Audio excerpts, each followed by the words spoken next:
Hey everybody, it's Nico and welcome to Across the Airwaves. This is News with Nico.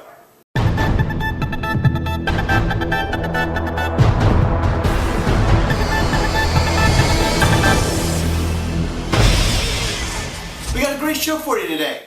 On today's episode I will be discussing a Braveheart TV series, Teenage Mutant Ninja Turtles are aliens, and Nathan Fillion playing Hermes in the Percy Jackson sequel. I also run down the top headlines for the week in the rapid fire section to close out the show. Just a reminder, check out our weekly long-form podcast entitled Across the Airwaves, available on iTunes, or visit us at acrosstheairwaves.com. Join the conversation on Facebook, Twitter, or email at acrosstheairwaves@gmail.com. Or leave me a comment, or be the first to leave a video response. Let's get things rolling today with our first news article. Braveheart TV series in the works. A scripted drama series called Wallace is in the works based on the historic life of Scottish warrior legend William Wallace, famously portrayed by Mel Gibson in the film. Since we all know how the story ends, the series will revolve around Wallace's backstory, his years spent attempting to unify Scotland, his loves and losses, as well as his legendary battles. While this actually sounds like it could be an interesting story, my initial reaction was, really? This is sort of ridiculous. Not only has it been 17 years since this movie came out, but this is blatantly playing off the success of Game of Thrones and Spartacus. Do something original. Moving on, Teenage Mutant Ninja Turtles are aliens? With the Christmas Day 2013 release of the Teenage Mutant Ninja Turtles live-action reboot film still quite far off onto the horizon, Michael Bay revealed that for the first time, their origin will be significantly altered, eliminating all traces of their transformation by radioactive mutagen. Instead, this time around, the turtles will be aliens.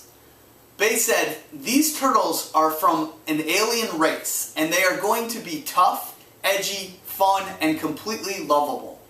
Wait, Teenage Alien Ninja Turtles? Did that just become taint? Anyway, with this announcement, the internet fanboys completely lost their shit and created a whirlwind of backlash from fans upset and feeling like Bay kicked them directly in their childhood. Well, Bay has issued a response, and it seems that the director, best known for Transformers and Explosions, is holding firm on this issue. Bay states, "Fans need to take a breath and chill. They have not read the script. Our team is working closely with one of the original creators of Ninja Turtles to help expand and give a more complex backstory. Relax, we are including everything that made you become fans in the first place. We are just building a richer world." Did Michael Bay just tell us all to shut the f*** up? I think he did. Now, as a hardcore fan of the original cartoon series, and at least 2 of the original live-action films, I take offense to Michael Bay's comments. It's not the smartest move telling angry fanboys like myself to chill and relax. That always makes us happy. Expect the backlash to continue following Bay's most recent statements. Nathan Fillion to play Hermes in Percy Jackson's sequel. Nathan Fillion has been cast as the Greek deity Hermes in the Percy Jackson and the Olympians, The Sea of Monsters, based on the second book in the Rick Riordan young adult book series. All I can say about this is, Nathan, why? Now I have to watch this crap because you're going to be in it. The entire premise of the movie, and the books before that, is faulty because it has Percy Jackson, Perseus, being the son of Poseidon, which we all know is inaccurate because Perseus is the son of Zeus and Danae, a human, and not Poseidon.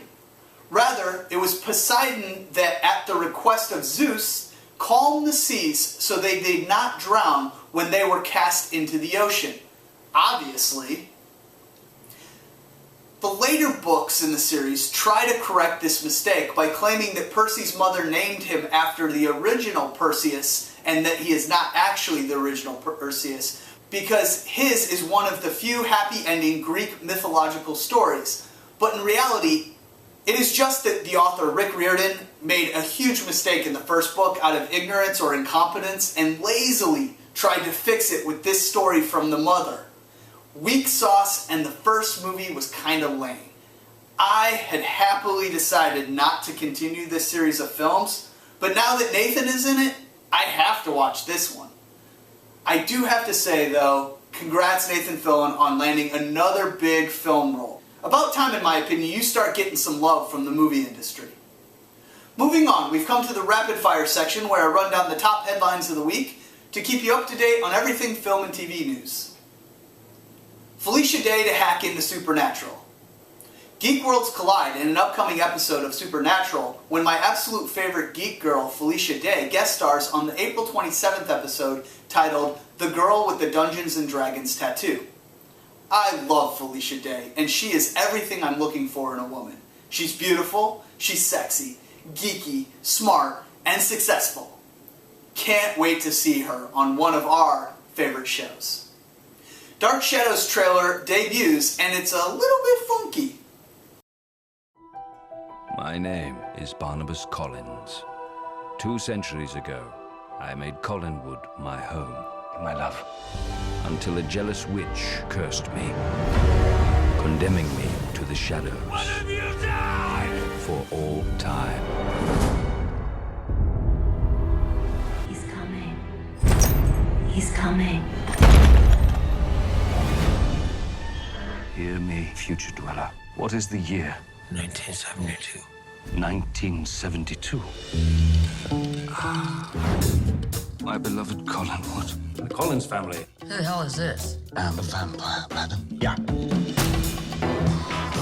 Hello, Barnabas. Remember me? Witch. You cursed me to be this hideous creature. You may strategically place your wonderful lips upon my posterior and kiss it repeatedly. What if I made you love me? With what a spell. With this? I must admit, they have not aged a day.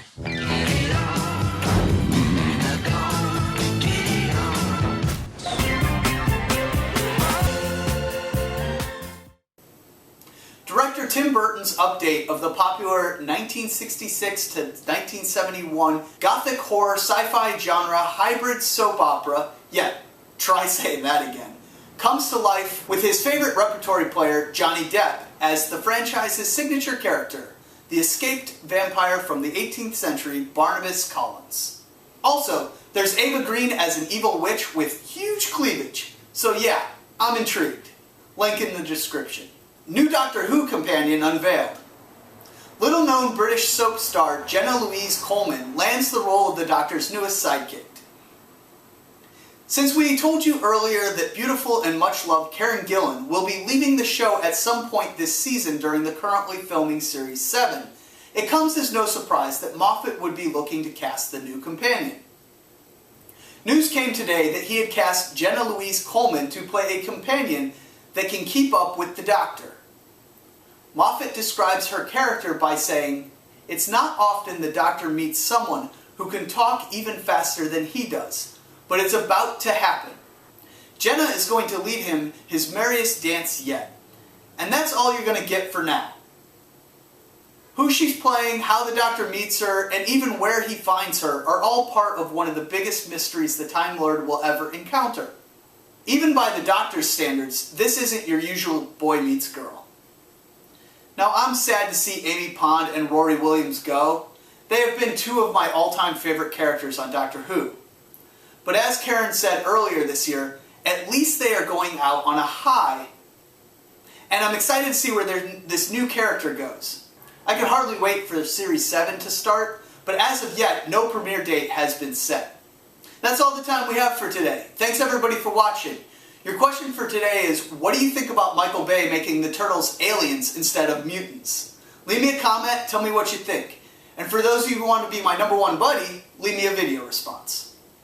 Subscribe up above, and don't forget to clickety-clack that like button. And that's the news with Nico for this week.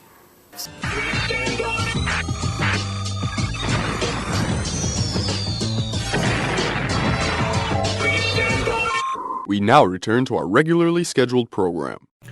Who's a good girl?